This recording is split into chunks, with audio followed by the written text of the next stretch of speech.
Hello दोस्तों, मैं हूं आपका दोस्त एडवोकेट शिवेंद्र प्रताप सिंह। आज हम बात करेंगे कि अक्सर आपने देखा होगा कि आजकल अपने मन से पसंद से देख के ताक के बाकायदे बातचीत करके फोन से बात करके आमने सामने बात करके कई बार मिल मिला के तब आके शादियां तय हो रही हैं।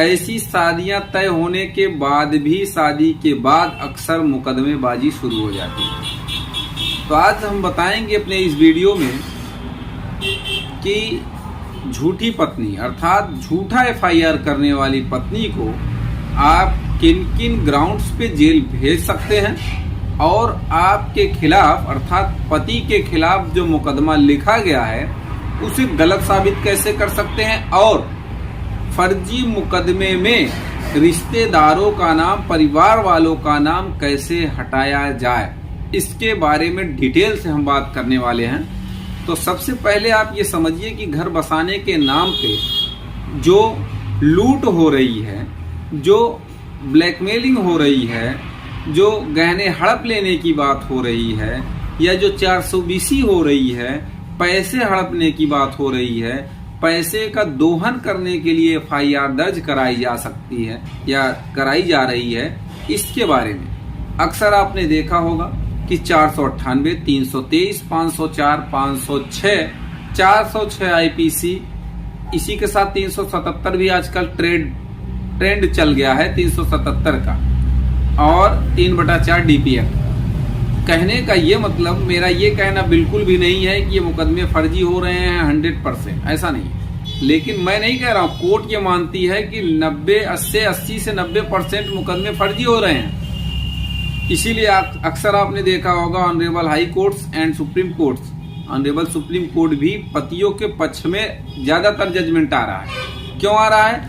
क्योंकि जो महिलाएं हैं अर्थात पत्नी है, वो अक्सर, क्षमा चाहता हूं इस शब्द के लिए, कि रिश्तेदारों के बहकावे में, कहीं कहीं कुछ अधिवक्ता बंधुओं के भी बहकावे में इस तरीके की फर्जी एफआईआर लिखाने में माहिर हो रही हैं। पैसे के दोहन, रिश्तेदार, कुछ माँ बाप, कुछ वकील।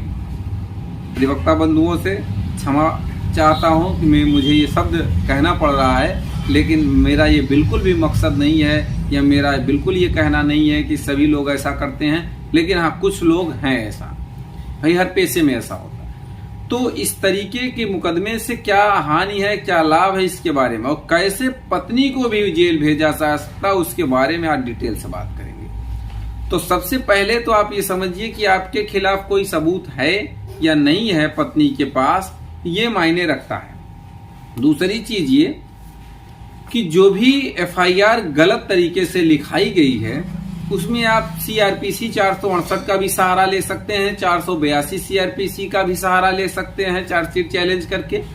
दूसरी बात ये 227 सीआरपीसी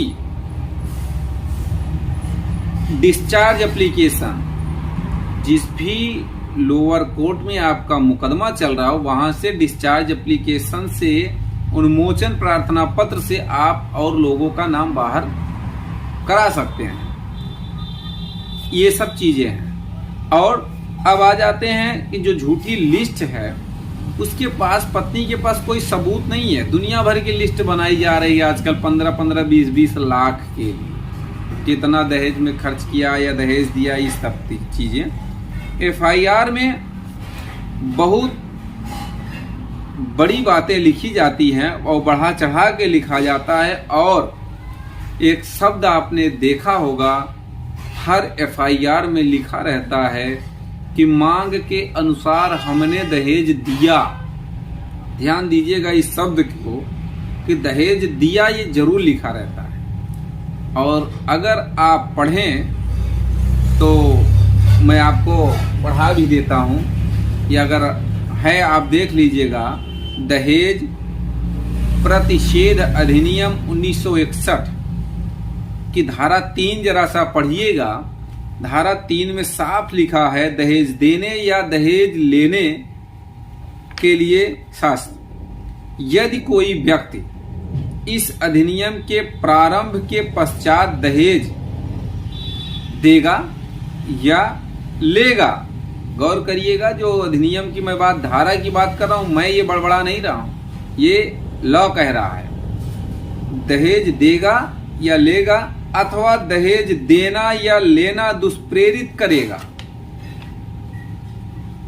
दहेज देना और लेना दोनों की मैं बात कह रहा हूं, अब मैं नहीं कह रहा हूं, ये धारा कह रही है। तो वह कारावास से जिसकी अवधि 5 वर्ष से कम की नहीं होगी, अर्थात 5 साल से कम तो नहीं होगी, ज्यादा हो सकती है, और जुर्माने से जो 15,000 रुपए या ऐसे दहेज के मूल्य की रकम तक का, इनमें से जो भी अधिक हो, कम नहीं होगा, दंडनीय होगा।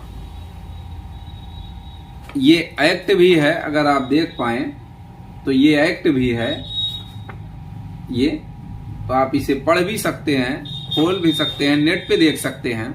कहने का मतलब, जितना आपने दहेज में लिखा, कहीं कहीं अक्सर आपने देखा होगा 15 लाख रुपए दिखा देते, तो वो जुर्माना 15 लाख का हो जाएगा, 15,000 ही नहीं रहेगा।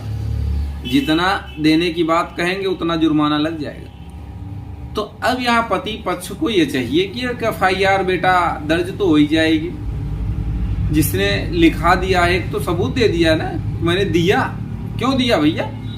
दहेज देना भी तो अपराध है, तो दहेज अधिनियम के धारा 3 का उल्लंघन तो तुमने भी किया, चलो 5 साल की सजा तुम भी भोग लो जरा सा। एक FIR उस पर भी बनती है, पत्नी जेल जाएगी, ये FIR होगी इस पे धारा 3 के अकॉर्डिंग। तो कहने का ये मतलब है कि सबूत तो अपने आप दे दिया। अब दूसरी बात, ये लड़की वाले ये कहने से ही फंस गए कि दहेज दिया। दूसरी चीज, ये लड़की वालों के बारे में बात कर रहा हूं कि जो भी उन्होंने कहा कि मारा पीटा, अक्सर लिखा होता है मार पीट की, एक साड़ी पे भगा दिया, पूरा गहना छीन लिया, दुनिया भर की उल जलूल की बातें।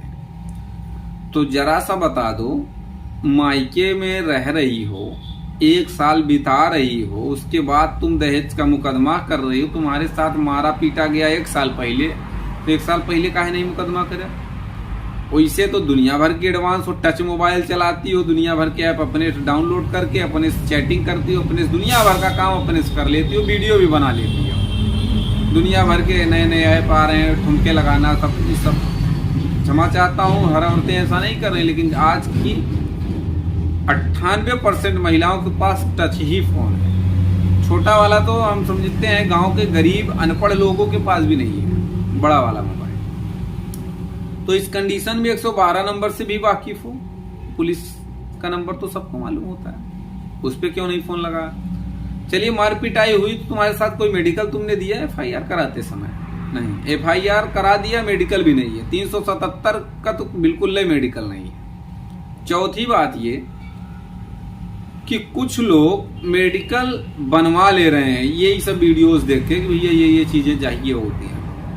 तो क्या पुलिस वाले ने तुमको रेफर किया मेडिकल के लिए? नहीं किया।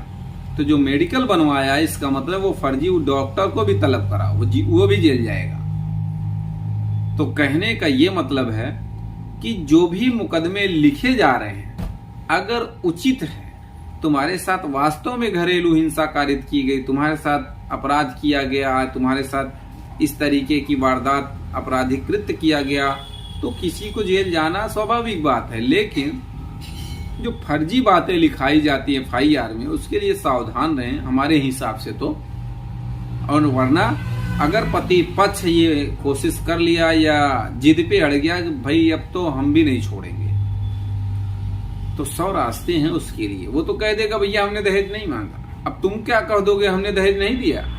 नहीं दिया तो लिखाया क्यों? और दिया तो चलो भैया जेल जाओ। इन केस अगर कह दिया हमने दहेज नहीं दिया, तो फिर लिखाया क्यों FIR में? और जब FIR में लिखा दिया है तो तब क्या कह सकते हो? तो एक FIR तो बन रही है तुम्हारे ऊपर ना। तो अगर इसी तरीके की कानून की और भी चीजों को अगर आपको जानना है तो YouTube चैनल को जरूर सब्सक्राइब कर लीजिए।